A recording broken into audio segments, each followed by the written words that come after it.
Well, hello everyone, a very good afternoon to you. Welcome to race 2 of the GT4 Sprint Cup Europe here at Hockenheim. The weather conditions absolutely perfect, and we have 10 great cars on the grid for this GT4 race. The race, incidentally, which was won yesterday by Max Cobalt from Gilles Magnus, who took P2, and Gabriella Piana, who was P3. Today, the order is Nico Menzel goes from pole position. Magnus is P2, Cobalt is P3, and Scholl is going from P4. Going to be a very interesting 40-minute sprint race for this GT4 Sprint Cup Europe, and it is race 2. There is our pole sitter, Nico Menzel, then in the BMW M4 GT4. Nico Menzel, of course, BMW junior driver, and very much part of GT4. And Nico Menzel, I have to say, I had the opportunity to spend quite a bit of time with Nico Menzel at Brands Hatch a few weeks ago, and great fun he was to talk to. This is Gilles Magnus then, in that fantastic looking car. I have to say the number 31 Salazar racing team, Mercedes-AMG GT4, absolutely looks the piece. I love GT4 cars. They look awesome. There's Max Cobalt, of course, the winner yesterday. Let me introduce you to another voice into the comms booth who joins us for this GT4 Sprint Cup Europe Race 2, and that is the motorsport journalist from themotorsportarchive.com, Leo Gorman. A long time since you and I have been together on the air. Welcome back. It feels almost far too long, Dave. Far too long. As we see Nicholas Scholl there on the grid, waiting to get this final GT4 race underway. And this has been a great addition to the DTM weekend here. Now, Tim Heinemann, I was commentating on him on Friday night. What are you talking about, Dave? There was no racing on Friday night. Oh, yes, there was. The Mercedes-AMG racing competition, which Tim Heinemann won last year. He was competing in it once again. And Tim Heinemann racing for real, which just proves what e-racing can do for you. Absolutely, and it's we've seen in other programs over the years, like the GT Academy and the F1 esports program going on at the moment, that these drivers can learn the real goings-on of motorsport through using simulations. And here you have an example: Heinemann on track, ready to take part in this GT4 race. I was desperately trying to think of that other GT driver who I know had another very successful e-racing campaign, and then went off and he won a competition, didn't he? And he has become a proper racer like Tim Heinemann. Go on, you're going to tell me the name. You're talking to the likes of Jan Mardenborough. That's the one, Jan Mardenborough. Of course it is. Thank you. Thank you. Right, to talk about this GT4 race then, Nico Menzel, who, has to be said, had a coming together yesterday and ended up with a DNF, as did Tim Heinemann and Nicholas Scholl for that matter. So Nico Menzel, in front of the still thousands of spectators that are here at Hockenheim, he's got to do well, hasn't he? And he's got to prove his worth in front of all these people. And we know just what a talented driver Nico Menzel is. Of course, he comes from a good racing stock, doesn't he? As the grid in full is unveiled in graphics. Nico Menzel from Gilles Magnus, then it's Max Cobalt, Nicholas Scholl, Tim Heinemann, Gabriella Piana, Razvan Amburescu, Hendrik Still, Baz Schuten, and Henry Kaupi in the Ginetta. And it's really nice to see, a Ginetta, because here in Europe, we don't see too many Ginettas, do we? Back in the UK, which of course is home to you and me, Ginetta's a hugely successful racing car, but to see them in the GT4 class here is good, isn't it? You see Ginettas so many competitions throughout the UK, and like you said, we think we saw them on 1 or 2 international competitions last year, but we're only even maybe like small single entries. So it's good to see the Ginettas here again as they spread their way out through racing competition, and that's good to GT4. There's no barrier in that kind of sense. A GT4 car in Europe is still going to be the same GT4 car that we will see compete here at Hockenheim today. So it's great for open competition in that sense. And one of the discussions we were having yesterday is the fact that GT4 as a category, because GT3, let's be truthful, is so blooming expensive, isn't it? And GT4 offers a really, really good route into racing, without necessarily breaking the bank. Yeah, GT4 racing still hasn't reached that level of GT3, which is a very, very professional kind of backing behind a lot of GT3 racing now. So GT4, for a lot of AM racers and a lot of semi-professional racers, this is the way to go as we're getting to line up 2 by 2 to come round and start this race. Oh yes, the safety car will peel off into the pit lane there. Nico Menzel from pole position, Gilles Magnus going from P2, then it's Max Cobalt and Scholl, then it's Heinemann, Piana, Umberescu, Still, Schouten and Kaupi. So the adrenaline begins to rise, so too will the engine note. Once the lights go from red to green, we will be away and racing. Nico Menzel then And away we go. It is the 40-minute race is underway, and Nico Menzel immediately makes sure that he protects that line going into turn number 1. There's a challenge going on for P3 already, and all the way around the outside there, Lee. That was a good move from the Cayman. And one of the BMWs really launched itself over the curbs on the inside of turn 1, as we see Menzel holding the lead as it come down to turn 2. Then it's going to, you've got a very tight right-hander, and it's going to be a long draft towards a long bending left-hand corner to take you down to the hairpin at the end of this straight. Yes, we're on the parabolica now, which does lead us to that hairpin straight. Here comes the battle for P3 then, and P1 and P2 relatively settled at the moment as they head up towards the hairpin, but that's not necessarily the case. Menzel is coming under pressure here. So Nico Menzel under pressure for that P1 place all the way around the outside of the hairpin is going to be tough to do, but we have seen it done. Now Nico Menzel was absolutely fair there, left racing room, but it's often off the back of the hairpin where you set a move up going into turn 7, 8, 9 and or 10 potentially. I think I believe Cobalt probably went a little bit too far wide on through the hairpin to really make that work, but as they come through Mercedes, Menzel goes wide, and you can see it's given Cobalt, he gets to let the back end slide out completely there. Yesterday the car always looked very, very loose at the rear end, it has to be said, but there are some drivers that we know prefer to drive a car that is particularly loose at the back end, that will oversteer rather than understeer, but it does look like there's a lot of oversteer dialed into that car. After saying that, it's not losing any pace at all, is it? Another one of the Mercedes drivers here, that was the number 48, Tim Heinemann driver we were talking about a few moments ago, went right out onto the gravel, come through into the stadium section, didn't lose any ground, but he would have lost a little bit of time. As you see now, they're breaking away, aren't they? You see, the P1 and P2 drivers are just getting away.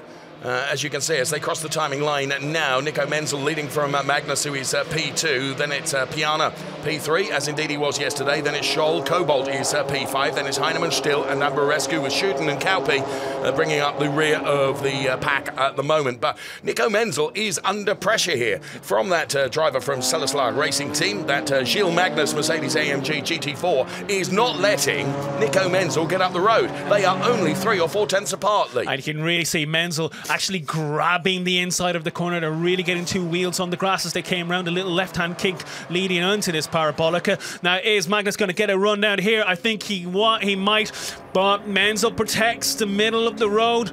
Does Magnus have enough momentum? He's going to do the up and under. He is. He's going to try and go underneath the Nico Menzel car, but didn't quite have the traction or momentum off the turn 6. No, didn't have anywhere near enough speed as he got his foot down on the exit of that corner. But you know what? He's going to keep on trying. He's going to keep on looking to make that move. And as long as Menzel holds the middle of that road through the hairpin, he will make it very difficult for Magnus.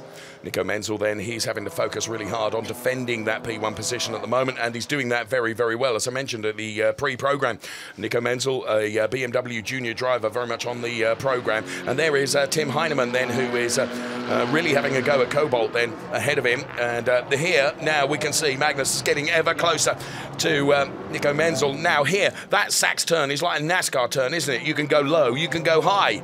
And both lines can work in the right conditions, but into the final 2 turns now, and Nico Menzel is really under pressure. Look at them, they are almost welded together. So Nico Menzel is going to have to stick his elbows out and make this BMW twice as wide as it is as they head towards turn number 1. Almost bump drafting as they went through the final corners there, but Menzel's very, very, very close, only 0.2 of a second, and you can see the difference of the 2 cars means the attitude of the cars, they can take the corners slightly differently as Magnus is going for another attack on the outside of turn 2. Is it going to work there? Will he even come door to door? Almost. He's got the inside line. This is going to be it. Oh, that is the overtake of the race so far, and we're only 5 minutes into it. He picks up the lead from Nico Menzel. I have to say, Lee, I think Nico was defending as much as he possibly could, but actually the pace advantage that Gilles Magnus appears to have in that car is extraordinary, isn't it? And it was very, very intelligent racing, but look at this 3rd place.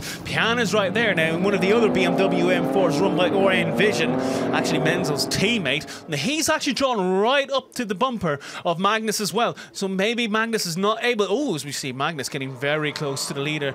Sorry, Menzel getting very close to the Magnus again. He's going down the inside, and he will retake the lead. Magnus runs wide. That opens up the door for Nico Menzel. And it's true, and that was a very unusual loss of position there. It must be said by Magnus, because he went wide when he almost didn't need to go wide. It was almost as if he was scared into protecting an attack that wasn't really there. I have to say, Gabriella Piana is beginning to buy into this battle as well, because of course the more that Nico Menzel and Magnus are fighting between themselves, that allows Gabriella Piana to get on terms with them as well. And let's not lose sight of the fact that the number 41 Allied Racing car of Nicolas Scholl is trying to buy into the battle also. What we can also see here is, as I spoke a moment ago about the different characters of the cars, you can see that BMW is more comfortable going out wide into the corner, taking a slingshot to maintaining speed, while the Mercedes GT4 is happier taking a tighter inside line and actually maintaining speed through the apex, but not actually maintaining it on the outside of fast corners. That's why he's going to go for another move in turn 2. He's going to try. Again, another tight corner where the Mercedes seems to have the advantage, and he's done it again. Exact same move. That was a carbon copy of last lap. But again, it goes back to, as I said, the characters, the different characters of cars, they actually play differently. The Mercedes really showing very much in the tight corners. He's just got that bit of advantage, and the BMW does seem to actually bring up more pace on the long winding corners like the parabolic, and you almost see Menzel close right back up again. And Piana's there as well. He's going to go for second. Well, of course, the more Nico Menzel attacks, and he's right in the middle of this sandwich, he's being hunted as well as hunting. And of course, that does make him vulnerable potentially to an attack from Gabriella Piana, who was on the podium yesterday. Nico Menzel, of course, had a torrid time of it yesterday and wants to put that all right today. And at the moment, as you can see, he's fighting for that Gilles Magnus P1 place at the moment. He's already wrestled it away once, but is he going to be able to do it again now? I don't think he is, because he's having to focus on defending from Gabriella Piana. And we already just passed the moment where the Mercedes lost it last time round. He's actually maintained the lead this time. Now it's up to him to build the gap. If he can build a little bit of a gap, maybe just 1 second, that could be enough to break the back of Magnus. As he is, as you rightly say, paying attention. Menzel paying attention to the attack of Piana just behind. However, now Piana is having to focus on defending as well, because you've got the number 41 car driven by Nicolas Scholl, the Allied Racing car, which is now challenging Gabriella Piana. So it's all nip and tuck, isn't it, across the first. In fairness, you've got 5, 6 cars almost in that front battle, haven't you?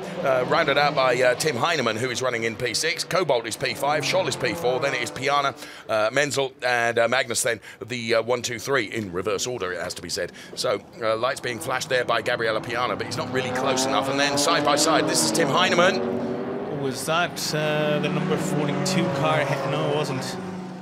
So Tim Heinemann then puts himself up into that P5 position, doesn't he, getting past Cobalt? Yeah, sorry, that was Cobalt in the BMW, the third BMW. So that's a similar battle, isn't it? Because it's Mercedes versus BMW. Oh, this is brilliant racing we're seeing from GT4. That's for me, not you. I know, we were getting great service there for a moment. Meanwhile, back out to the race, which is, it's easy to look at this and say, well, it's only 10 cars, but it is fantastic action. I agree with you. And we saw that yesterday. You know what? You come into the commentary booth and you think, oh, 10 cars, this is going to be interesting. And jolly interesting it really, really was. And that's playing out. If ever, it's even closer today, I think. And we've only got 9 minutes of the race done. I'll tell you what, Menzel's chasing back after Magnus, but he's not going to pull the gap down by going so far off the track and then having to negotiate those heavy curbs that he actually gets all 4 wheels off the road. That's not going to get you time back. Magnus really easing the car through those corners. The gap is only 0.7 of a second. I think Menzel may pull a tenth or two back this time around, but it's just enough to make sure that the lead, he's got a healthy enough lead over the BMW in second place for now. Factor into this, over the last lap, Magnus in the 150s, Menzel and Piana both in the 51s, Nicolas Scholl in the 50s, and Max Cobalt in the 50s, and so too Tim Heinemann. I don't wish to actually keep harping on about it, but please don't. Yeah. But you do actually see the BMWs, as I say, they're able to actually generate a lot more traction, or seemingly able to generate a lot more traction the way they are able to take wider corners. And Mercedes is always taking the inside line. Don't apologise, because you're right. The different characteristics of the car play to different... right, this is a replay of the start. So you can see... He'd done a great job, Nico Menzel, in terms of the start. As the lights went green, what he needed to do was put his car right in the middle of the track to prevent an attack for P1 going into turn number 1. He managed to do that. However, elsewhere, they were side by side, and going through that turn 1, turn 2 sequence, right at the start of the race, you know you can pull out. And here we can see some of the cars running wide then off the final turn and dipping right into the gravel there, Lee. That's not the quickest way through that turn. And here you can see it. The one driver really to lose out, that was... forgive me, that was Hendrik Still. Yes. He really dipped that wheel into the gravel. He's currently running in 7th place. Didn't do any damage, did it? But what it did, it cost him valuable tenths, didn't it? Well, it cost his mechanics probably a little bit of time scrubbing the... Menzel again. Now that's off the back of turn 10, where he runs right off the track. He's in Frankfurt when he goes out that far. Yeah, you're right. It's really interesting, the different handling characteristics of these cars that you pointed out earlier. And let's not forget, as I say, in the middle of this, you have the number 41 Allied Racing of Nicholas Scholl, the Porsche Cayman GT4, which again has its own characteristics. It's from drivers who've told me about that before, it tends to be very understeery. It takes a particular type of driver to really steer that in. So you have 3 different manufacturers in the top 4 with 3 cars with 3 very different characteristics, and yet look, they're all in the same screen coming down the start-finish straight. It has to be said though, despite you saying that, the Magnus now has opened up a 1.5 second margin. He was the only driver out of all the drivers to be in the 49s last lap around. And I just wonder, maybe if at this stage, if Menzel is probably almost throwing it off the track a little bit too much. He's actually getting a bit too ragged. Being too aggressive. And if we look at the screen now, we have so many warnings. I haven't mentioned it because at the moment they're only the warnings that we are talking about are black and white flags for failing to manage the track limits. Every single car has had a black and white warning flag. Yes. For failing to manage track limits. Now, when you get a black and white warning flag, it is only a warning. But next time around, you may well get a penalty. So we will keep our eyes on that for you. Nico Menzel is one of the prime culprits, it has to be said. So here is our race leader then, Magnus, who is leading by 1.5 seconds over Nico Menzel, who in turn has broken away a bit from Gabriele Piana now. And of course, Tim Heinemann, who's moved up into that P4 position. In the meantime, here is another battle going on for P5 between Cobalt and Scholl. Scholl is actually lost. He was running. He started 3rd, went down to 4th in the first lap race. Well, dropped to 5th last time around. Has now gone down to 6th place. Yeah, going in the wrong direction, isn't it? So the BMW then we think is looking more nimble in certain sectors of the circuit, but then it's looking really ragged in other sectors. So there is the number 8 car of Cobalt then, and you will recall that Max Cobalt for MDM Motorsport took the race win yesterday. Well, it's going to take a Herculean effort for that to be repeated in this particular race, where we've got 27 minutes of the race remaining. So it is the GT4 Sprint Cup Europe Race 2. 2 races across this weekend here, and Magnus crosses the timing line now and has increased his margin by another couple of tenths over Nico Menzel. And the thing with these warnings about the track limits, and for what you might think, what is the advantage? Because if you go off track, your tyres get dirty, you get lots of just grime and dust and all other things all over your tyres, but you're actually straightening out the exit onto the straight by doing so and allowing yourself kind of extra acceleration time onto the straight. It's like that slingshot effect, isn't it, Lee, where you're able to carry that momentum. Right, let's see the cars now as they head towards the Parabolica. This is the Cobalt Scholl battle, isn't it, for P5, P6? And Scholl really leaning on the brakes there. I can almost see the dust coming out of the wheels as we head towards dusk on this very warm Sunday evening. It's been extraordinary weather all weekend long. So there, the GT4 series.com, there's Max Cobalt, there is Nicholas Scholl then, the margin between the two of them, between that M4 GT4 and the Cayman GT4, it's just 2 tenths, absolutely tiny margin between them. Piana, incidentally, has got Heinemann still for company, which is only 5 tenths behind. So Gabriele Piana, you can just see there, we just saw them going through on the shot, and that battle that's going on for the final podium place, which is, of course, for P3. 25.5 minutes of the race remaining, and then right at the back it's Ambarescu and Caupi. And Kaupi running last at the moment, but only 2/10 behind the second last, the ninth place driver at the moment. As we mentioned earlier on, is the fourth manufacturer in this race, the Ginetta. And you know what? They may be running at the back of the grid, but still only 10 seconds off the lead. Absolutely, and still well within, only 2/10 behind Ambarescu. So there you can see the light beginning to fade now as the sun dips down. Magnus leading from Menzel, Piana, Heinemann, Cobalt, Scholl still shooting. Bad shooting, we've hardly mentioned him out there in P8 at the moment. Then it's Ambarescu and Kaupi, then P9 and P10.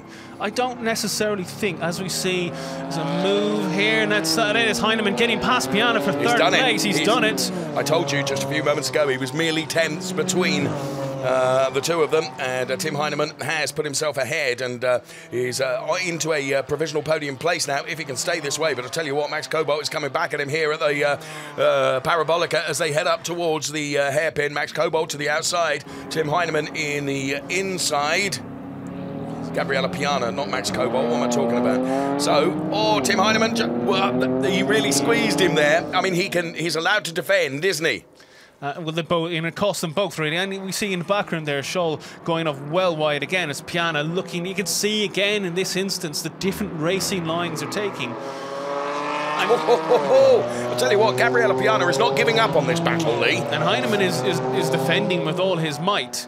But can this, as these two keep fighting, it is going to allow Max Cobalt to perhaps get onto the back of them. Look how Max Cobalt is really throwing that BMW through the turns. He head towards turn number 11 now. There is Tim Heinemann in the number 48 car now, just beginning to be able to stretch his legs a bit away from Gabriella Piana. Gabriella had done a great job in terms of defending that P3 position, and of course was on the podium yesterday. And he gets the car very, very sideways there, but controls it beautifully. But that cost him some valuable tenths. And Tim Heinemann, fair play to him, has put the car in P3. Now to get on terms with Menzel and Magnus is going to be probably a big ask. A podium position it'll be a hard one. Podium position if it stays like this, but there's still 23 minutes plus 1 lap to go. No, only 23 minutes. 23 minutes. There's no plus 1 lap. They're not getting that. What a shame. Magnus leading up front, 2.4 seconds ahead of Menzel, and that was what we mentioned earlier on. Once he kind of broke, it just broke a little bit away from Menzel. That really did that battle. That was enough, wasn't it? And that's almost, not only is it a physical gap, but it's a psychological gap as well, Lee. Absolutely. As we see, these are the two leaders. And you can really see, you know what, when the Mercedes does brake hard into the hairpin, you can actually see the dust coming out of the brakes. Yeah, there. It was a good, yeah, you're absolutely right. As the front end of the car actually kind of saunters down. It compresses, doesn't it, under the force of braking. So there you can see the red and grey livery there of the Tim Heinemann car running in P3. Gabriella Piana now is P4, and then Max Cobalt. What is Cobalt back to Piana? 1.9 seconds. So actually he didn't take advantage too much of that battle that went on, wasn't able to get quite close enough. There is the number 41 car of Scholl, and the race leader is Gilles Magnus, of course, running in. Look how wide they go. That's off the back of turn number 10, isn't it, where you come out of that Mercedes section. You see the drag strip there. Yes, of course, not many people realise that, but we do actually have a drag strip here at Hockenheim. That part of the corner actually makes up the run, which starts actually just behind the final corner. Yeah. Does it still offer as a drag strip? I've never known that. I think so. Okay. Sorry, we're going off at a tangent. Carry on, Dave. Gilles Magnus then, race leader, 2.7 seconds. He adds another 3/10 to the gap between himself and Nico Menzel. There is Nico Menzel in P2. Tim Heinemann is P3. Is Heinemann getting a little bit closer, I think, to Nico Menzel now? That gap is down to 2.5 seconds between P2 and P3, Lee. Menzel, I've noticed, when we have seen him, and we've seen Magnus really, you can see the grip almost catching up with the cars coming down to tight corners. They are, I have to say, those cars, all of these cars, sound awesome, don't they? Yeah. Look awesome too. But when he's getting the throttle on, coming through the corners, and the wheels are still spinning round, and then it's actually the grip. You can see the car actually grip, and it almost just catches the Mercedes slightly unawares. And Magnus is good enough to actually capture that and keep rotating. I think you're right. Now, Ambarescu could be under a bit of pressure here from Kaupi, you know, in the Ginetta. This is for Pete. Oh my God! And do you know what? I could see that coming from a mile away because he was so late on the brakes. He actually completely lost shape on the way into the corner. I apologise to. It'll I apologise to Henry Cowpea because that was my fault. That'll be a written apology to Lawrence Thomason, I think, actually. Yes, the principal, of course, of Ginetta. Really did lock that up, didn't he? However, do you know what? He hasn't lost an awful lot of time, has he? Well, I just wonder, to a degree, if Umberescu maybe saw it in his mirrors. Did he see it in his mirrors and maybe took a slightly... No, I think you're being very unfair. Yeah, maybe. I think you're being unfair. I think... What's the first argument we've had? However... I wonder though if maybe he was just a little bit more wary of Cowpea. Perhaps. Locking up and maybe just didn't take... Maybe took a slightly different line. Right. Okay. Yeah, I might which is not unusual. But one thing I've noticed there... Look, he's on him now. Cowpea is really on. Now, this is on for a move during the next lap, in my opinion. And it's he's coming around the first couple of corners. Will he hang on to maybe try? Just going through the middle of the road. This is prime defensive driving by Umberescu, and you can see, look how much the car is moving on the braking, but he's done it. And gone wide, and loses it again, but a valiant effort. I'll tell you something. Cowpea is really trying on the braking, but he keeps losing it a little bit. I've just noticed we've got a car in the pit lane, and that is the number 42 car, the Allied Racing Hendrik Still Porsche Cayman, which I hadn't noticed, but he's coming out of the pit lane now, so we'll return onto the track. However, you have to admire him for having a go, don't you? Yeah. Cowpea, I think when he's really going heavy on the brakes, he's actually losing a lot of balance on the front end, and actually it's squirting around. So maybe it's not necessarily the strength in his driving or with the car in that instance. Okay.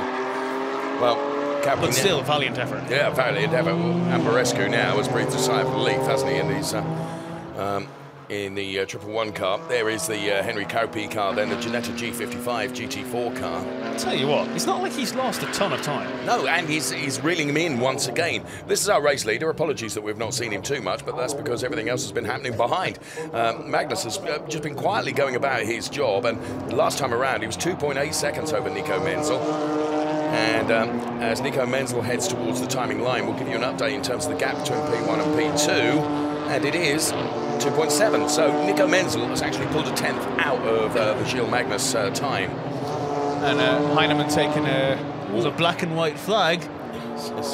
Don't tell me, will it be track limits? That was a drive-through penalty for Still, actually. That's why. I've not picked that up. And that's going to be another penalty, I think, for someone else. Yes, because that will be a repeat offence, won't it, for the 111 car of Umberescu.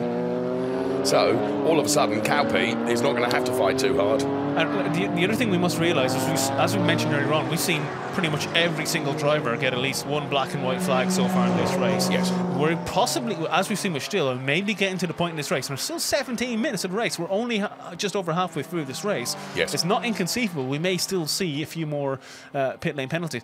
We could actually go for a record and see everyone have a drive-through penalty. Let's not. Let's not. Never happened. No, let's not tempt fate, hey? So, Gilles Magnus then, 2.7 seconds to the good over Nico Menzel, who's P2. Then it's Tim Heinemann, who is P3. Then it is Gabriele Piana, who is running in P4.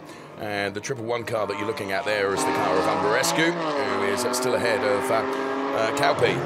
So, car number 7 then is... car number 7 has got a drive-through penalty. Now that's Cowpea. That is Cowpea. So I thought Umberescu was probably going to get it before Cowpea because Umberescu has had 2 black and white flags. And by my reckoning, Cowpea's already had 2 as well. Ah, right. So that was his 3rd offence. That'll be why then. And how this changes things for Umberescu is he's no longer under pressure. He may no longer soon be under pressure from Cowpea, so he may be in a position where he just drives a little bit more sensibly from here on in, because he's not going to have a car. He's not going to have Cowpea in his mirrors the whole time. Now, will Cowpea stay out for a couple of laps? He has 3 laps to take this penalty. And if he doesn't, he runs the risk of getting a black flag, doesn't he? Yeah. So he hasn't come in this time around. He's probably going to get the message now. And if he hasn't received it over radio already, he should get the message now on the pit board. He's three laps to actually take this penalty. So, but will he keep leaning on Barescu for the next couple of laps that he actually has? Well, he's got to, hasn't he? Actually, because he can't afford to. You know, it's academic because he's got to go through the pit lane, but. You know, he's not going to suddenly slow and think, oh, well, I've got a drive-through penalty, I might as well ease off, you know, clearly. You know, there are only 10 cars in the race. But we will see. As you say, he's got 3 laps within which to take that drive-through penalty. That is the mandated limit in terms of the time that's given to them to take the penalty, and that is the very car that we're talking about, the Ginetta G55 of Cowpea.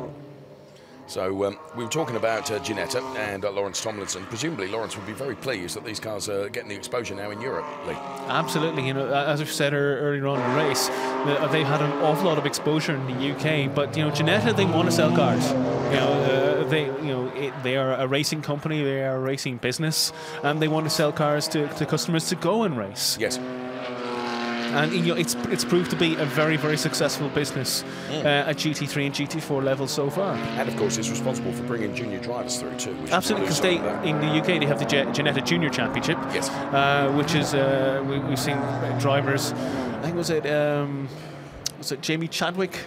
Did the championship in that, I believe, a few years ago. She was racing in another Formula 3 championship at the moment. Another one, I think, that raced. I have to say, Cowpea came around the final corner. That was a late decision, wasn't it? That was more than late. That was kind of coming in after the doors were already locked. Just going back to that junior series, wasn't Jamie Caroline another one of those that took part in the junior series, yes, and has just been nominated for the McLaren Autosport BRDC award? Absolutely, yeah. There you go. Trivia factor number 42. As Cowpea takes his... I'd like to see a replay of that dive into the pit lane. That was really quite entertaining. That was actually quite spectacular. You know, if that's one way to... I think if it's their last race of the year, it's one way to burn rubber off anyway. Yeah. Don't want to be storing those tyres. Right, here is our race leader. Again, apologies that we haven't mentioned too much. Gilles Magnus then, who has maintained that 2.7 second margin over Nico Menzel running in P2, and Tim Heinemann a further 3.2 seconds behind, who is running in P3 at the moment. So 13 minutes of the race remaining, and the Gilles Magnus car, for my money, Lee, it's looked a bit loose all the time at the back end, but I think it's beginning to look a bit looser now. And the reason for that will be, of course, the tyre degradation over the race, and of course the lower fuel load means that there's less weight. So all of a sudden, he's probably having to work even harder at keeping that car as competitive as it is. And I mean, they are within 100ths of lap times. They're both in the 153s. So as the rear tyres do burn out a little bit quicker, and as you said, the fuel goes down, so the weight's actually shifting towards the front of the car. Yes. So and we mentioned earlier on how going into the hairpin, how the Mercedes really kind of compresses forward in the front, and we're going to see that probably a little bit more aggressive, more violent as we come towards the final laps of this race. Magnus, to be fair, to prove me entirely wrong, he's just taken another 3/10. Now, whether Nico Menzel actually made a mistake, because the gap between P1 and P2 is now up to 3 seconds. You're right, when you look at the Tim Heinemann car, you mentioned this earlier on in the race, you can actually almost see the dust from the brake pads dissipating out of the wheels of the car. Yeah, and I mean they're braking from very, very, very, even in GT4. Yes. In GT4 cars, we're talking about machines that are braking in from very, very, very high speeds. They're coming really down from 180, 190 kilometers an hour down to the first, second gear to make that chicane. Just been given another black and white warning, which is the second one. It's for car number 41, and that is the Allied racing car of Nicholas Scholl, that Porsche Cayman, running in P6 at the moment, I believe. So what have we got? 11 1/4 minutes of the race remaining here. The GT4 Sprint Cup Europe Race 2 here at the 4.574 kilometre Hockenheim circuit. So there is our race leader, Gilles Magnus then. P2 is Nico Menzel. P3 is Tim Heinemann. And Tim Heinemann within 3.1 seconds of that P2 driver at the moment. And out on his own, really, in that P4 place is Gabriele Piana, who, of course, you and I have spoken about in the past in the Carrera Cup, where, of course, he was a regular competitor. and now into this brilliant GT4 Sprint Cup Europe series. So Tim Heinemann, the car that we're watching now, around turn number 15, and turn number 16 is the Sudkurve, the turn that leads you on to the start-finish straight, and there the number 31 car of Gilles Magnus, who, of course, finished in that P2 place yesterday. The order yesterday was Max Cobalt, Gilles Magnus, and Gabriella Piana. And I would say the Tim Heinemann looking on for a podium, forgive me interrupting you, in this race if everything stays the way it is for the next 10 minutes. The real battle on the circuit at the moment is for a over 6th and 7th place, where we have Nicholas Scholl. He's fighting off Bas Schouten in the Mercedes-AMG GT4. That's only 0.8 of a second between them at the moment, and they're almost equal times. They're both in the 1:50.3, so 1:51.3, so they're really matching each other, and that's something that's coming right down to the flag. What I do find extraordinary, and it is credit to actually how aggressive some of these drivers have been in terms of the way they take the track, and you can tell that by the track limits issues that have been, is actually the lap times have not dropped off a cliff, have they? No. So most of the drivers still within the 50s and the 51s. So really, really good to see.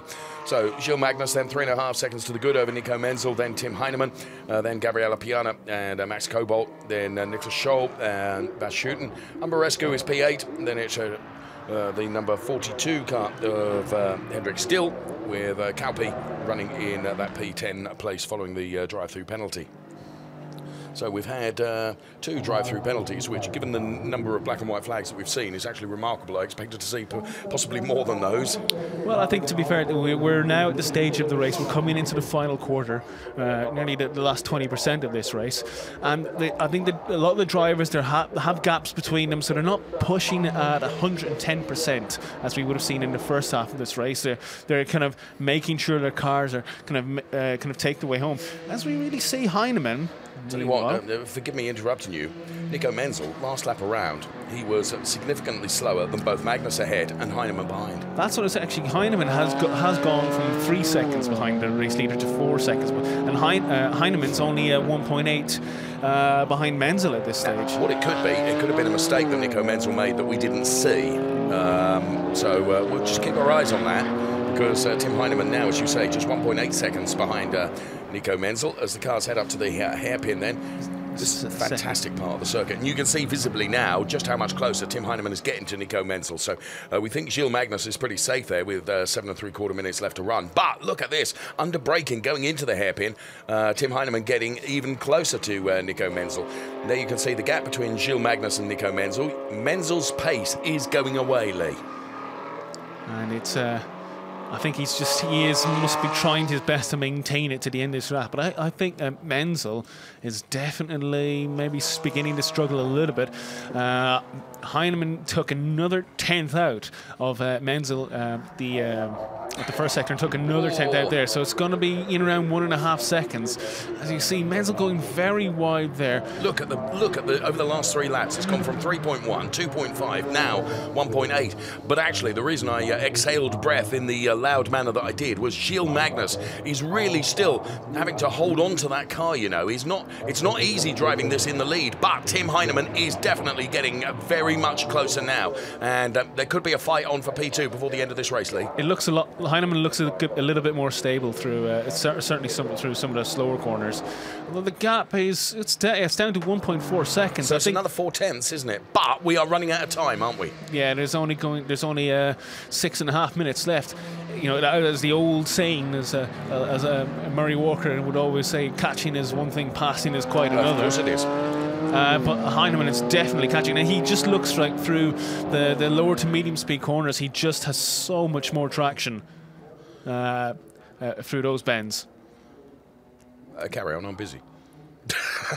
I was admiring the quad bike, I'll have you know. So Gilles Magnus then, 4.5 seconds to the good. Then it's Nico Menzel and Tim Heinemann, and again under braking going into the hairpin. Heinemann gets closer to Nico Menzel, and I'll tell you what, I said, and I admit I was the one that said it, we're going to run out of time here. I don't think we are, because I think Tim Heinemann has just got the pace, hasn't he? He is a full 0.6 quicker over the last lap than Nico Menzel. Menzel is clearly struggling with that BMW to keep it within the time frame it needs to and not be threatened by Tim Heinemann, because he is going to be threatened by Tim Heinemann, I'm sure, before the end of this race. I know we have only 5.5 minutes left of that. What we're talking about, 3 laps potentially, plus the remainder of this one. Maybe only 2. Ooh, 2. What was that? I wonder whether that was Nico Menzel. The car's certainly running wide. So there is that brilliant Mercedes GT4 car. It looks supreme. Certainly heard a screeching of tyres. Yes. And I just think that the camera we were on at that particular time, we couldn't see the car in vision that was making the screeching noises, and therefore I think it was Nico Menzel. Magnus comes across the line. So another lap in a 1:50. So it was 1.4, wasn't it? The gap between Menzel and Heinemann last time around. Let's see what it is this time. Please report. 1.1. Wow, it's another 0.3, isn't it? This could be on for P2, you know, before the end of this race. I think, you know, because the more these two fight, it's just playing into the hands of Gilles Magnus. He's got nothing to worry about, Lee, has he? The one who's got to be doing the worrying here is Nico Menzel. And I just wonder, sorry Dave, I just wonder if in that early battle for the lead between Menzel and Magnus, if Menzel may have pushed the tyres, pushed the balance a little bit too far. Yeah, perhaps so.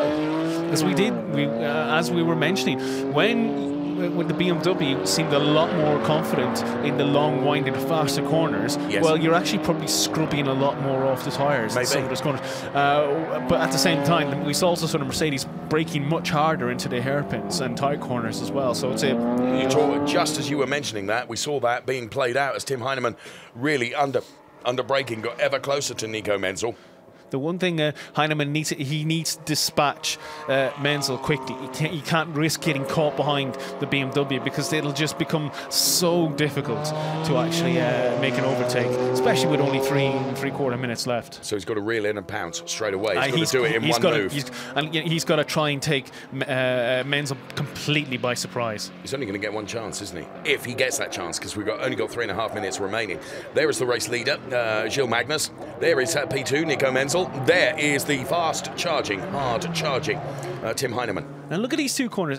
This is where I think Heinemann actually gains quite a bit of time through the Sachs curve bends in the final corner. Because it just looks like he has a little bit more through those couple of corners than Menzel. And maybe in the exit here, Menzel pulls slightly away, but I think in that last sector, Heinemann definitely looks a lot more comfortable. It was 1.1, is now across the line, and it is still 1.1. 1.1, so Nico Menzel is clearly responding, isn't he? He can see in the rearview mirrors that the Tim Heinemann Mercedes is getting ever closer, and you can see Heinemann now is beginning to flash the lights as well, trying to unsettle Nico Menzel, get Nico just to lose concentration, lose focus for a millisecond, and that will be enough to allow him to get a little bit closer. No, so that's what I mentioned a few moments ago. Heinemann needs to pounce quickly. He can't risk getting caught behind Menzel, because it's so easy to kind of get locked into almost driving to the rear of the car in front and actually find that, oh my, all of a sudden the race is over, you've run out of laps. Yes, he is the predator, isn't he? As they head up towards the hairpin now, under braking, you can see the dust almost being, and that's a mistake from Nico Menzel. That allows Heinemann to get ever closer. So with 2.25 minutes remaining, this is hotting up nicely, this battle for P2. But there, off the back of that hairpin turn, that's when the BMW seems to have the strength, exactly as you have indicated during the course of the race. As we get to come through now into the Mercedes section, as you can see, the BMW does look a little bit more nimble through those couple of corners. As we see this great battle. And how wide is Menzel going in those couple of bends here? There's no... and there again, that's the BMW, Dave. Yes, that's the BMW. That wasn't Magnus, as we thought a few moments ago. In fairness to me, I said when we heard that first time around, I thought it was the Nico Menzel BMW, and sure enough, the car is looking more ragged now, isn't it? Now, we've only got 1.5 minutes left. It was 1.1 seconds last time around between P2 and P3. Tim Heinemann is absolutely throwing everything at this to try and get on terms with Nico Menzel. He is only going to have, what have we got now? 1.1 it was. It's down to 8. 0.8. And Menzel lost another couple of tenths just out of that final corner. This is the final lap of the race. He needs to do it now. He needs to make as much time as he possibly can through turn 2, which is this corner here. He's braking hard, but it's not close enough. He needs to get on the rear of Menzel. He's got a good line through there as they go into the long parabolic turn. Will he make a dive into the hairpin at the end of this straight? It's going to be a do-or-die effort, isn't it? Because he's so far back now from Nico Menzel to have a go going into the hairpin. As we can see the cars now, he is going to have to be the king of the late breakers, isn't he? And you can see that he is, but I don't think he's close enough. He's on the wrong line anyway. He needed to be much further on the inside of the line earlier on to actually try and at least distract Menzel to some degree, but just sticking to the same line as wasn't going to be enough, was it? You know, wasn't going to be enough. So Nico Menzel then will breathe a huge sigh of relief. He can just hold on to this for the remaining few turns then. Gilles Magnus, who's rubbing his hands with invisible soap because he's had nothing to do really apart from drive the car very, very well for the remaining corners, and he will, I mean, he crossed the line 6 seconds ahead of these two last time around. And again, listen to that. He really he's pushing the car, isn't he? He's pushing it almost beyond to, and it almost looks as if the hubcaps are about to fall off that BMW. Hubcaps. Now, there's an expression I've known for many years. Here comes our race leader then. Gilles Magnus has one more turn to do around the Sud Curve, and he will win the GT4 Sprint Cup Europe Race 2 as he heads towards the checkered flag. Well done, Gilles Magnus, P1. Nico Menzel will hold on for P2, but being chased the whole way by Tim Heinemann, who takes P3. Gabriele Piana out on his own will be P4. Then it'll be Max Cobalt who will take P5. Three-way battle right to the line. And I think Cobalt just holds it by 0.1 of a second. It was a 10th, wasn't it? Cobalt ahead of Scholl. And only another 4/10 to 7th place as well as Umberescu comes. And then Umberescu, and then still Cowpy. Wow, what a brilliant race, Lee. That was great fun, actually. It was great fun, and you know what? I could have probably watched that Menzel Heinemann battle for another few laps. And I think it would have raged for another few laps. I just think that Nico Menzel knew where the weakness was with the BMW, and he was driving through the problems, and that just prevented Tim Heinemann from ever getting close enough. And as we mentioned earlier on, I really just do think that those first few laps, where Menzel was fighting very hard against Magnus to try and maintain the lead, probably cost Menzel that touch of the tyres, and it's probably where It's probably where he really began to fall backwards towards third place Heinemann. Heinemann, respect, very good race. He actually started 6th place, if I remember correctly. Yeah. So to take the podium, as you see Magnus taking the plaudits from the remaining crowd and the marshals here. Great job by Heinemann to start 6th, take 3rd. Yep. Here's a replay then of the checkered flag coming down for Gilles Magnus then, who takes the win. 5.5 seconds to the good over Nico Menzel in the end, and a great race win, and we can see it from the rearward view, and there the checkered flag then falls for Gilles Magnus. I do think though that Heinemann probably needed to get a little bit, really needed to kind of broaden his approach in terms of his attack on Menzel in those final laps. I think maybe the downfall. He finished 3rd, but maybe the downfall in not obtaining 2nd is he probably maintained the same line for each lap round. Here's confirmation of the result then. Gilles Magnus taking the win from Nico Menzel, Tim Heinemann P3, Gabriele Piana was P4, then it was Max Cobalt, Nicolas Scholl, Baz Schoten, Razvan Umberescu, Hendrik Sill, and Henry Copey finishing in P10. GT4 Sprint Cup Europe, a brilliant race 2. We had a good race 1, but I think, for my money, race 2 was even better still. That was good fun. That was very good fun. So the drivers will be up onto the podium, of course, once they've delivered their cars safely to Parc Fermé, and this man will be the happiest of the lot because he goes to the top step of the podium. Did you fancy a drive in that, Dave? Yeah, I'd love that. I think it's a great... this is what I think I really like about these GT4 cars is the depth and breadth, if you like, of the manufacturers. And, you know, when you consider that every single one of the cars was lapping in the 50s or the 51s, the balance of performance. The balance is they've got it spot on, haven't they? Absolutely. And as you see Magnus relaxing there as a... I mean, look, it's easy to say that You know, he had a bit of a drive after getting through Menzel in those early laps. But you know what? He drove excellently. He drove quickly. He drove consistently for the rest of that race. And that's so often the key to success in motorsport, isn't it? Isn't it consistency? Sometimes the most dominant drives are often the ones you never really see on screen because the guy out front is half a minute in the lead. Yep. Consistency is sometimes key. I mean, from our point of view, of course, we like to see daredevil stuff, and we have seen some of that, haven't we, in terms of some of the excess track limits that were used. But I think some of the daredevil stuff probably came from Calpe as well. Yes, in the Ginetta. Yes, I think you're right. So there, the congratulations all round for the top three, who will be hustled off up to the podium, and podium celebrations, and bringing to a close what's been a fantastic weekend of racing here at Hockenheim. And the GT4 Sprint Cup Europe Race 2 has contributed significantly to that, it has to be said. So there in Parc Fermé, the congratulations. Nico Menzel then, as I mentioned, junior driver, and yeah, you can see the delight, can't you? The Pirelli tyres held up. Yeah. I do like this GT4 cars, I really do. Some water taken on, which after 40 minutes of racing is needed, I would think.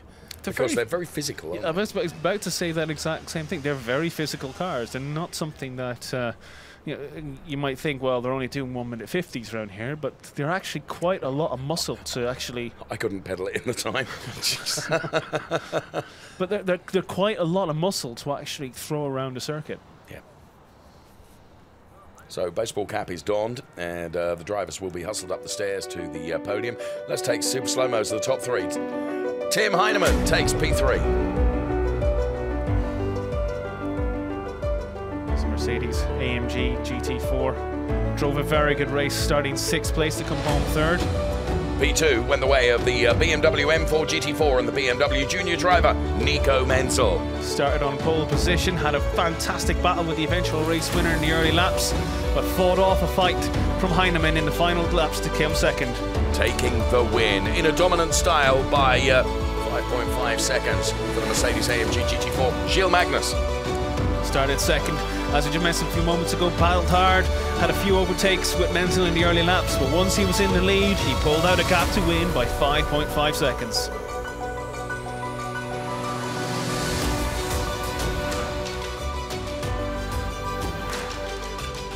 So the podium being readied here at Hockenheim. Been a huge crowd here to enjoy all the race action this weekend, and some great race action we've had. Not only in the GT4 Sprint Cup Europe, but of course new champion crowned in the DTM and in the FIA Formula 3 European Championship as well. Yeah, some guy, I don't know. Schumacher, was it? Yeah. And of course those legendary touring cars that we saw out on track earlier. They were great. Oh.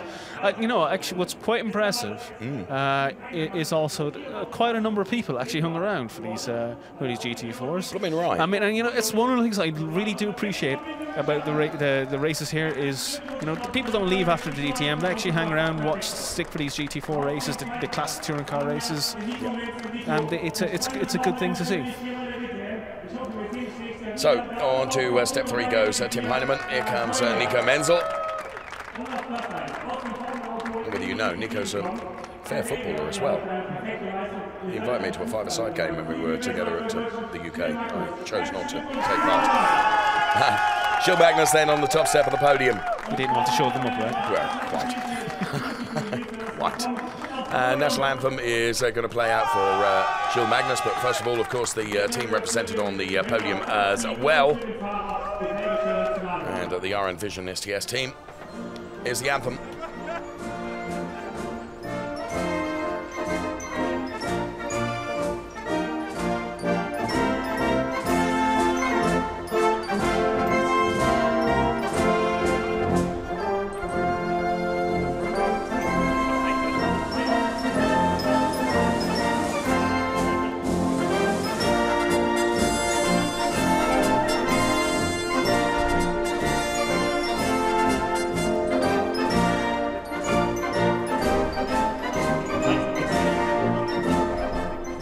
So the anthem plays out then for Gilles Magnus on the top step of the podium. Here come the trophy presentations then.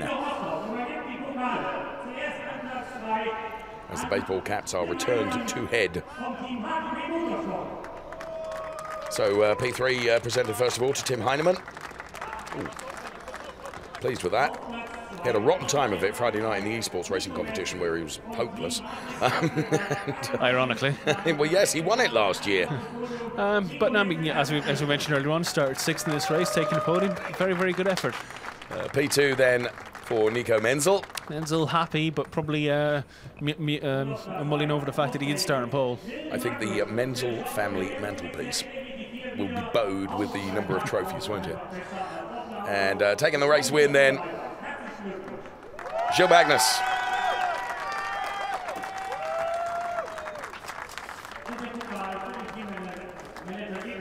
So, with the podium celebrations done and dusted, my thanks to Leo Gorman from the motorsportarchive.com, and with the team's trophy being presented as well, we invite you to enjoy the highlights of that GT4 Sprint Cup Europe Race 2. Bye-bye from us for now.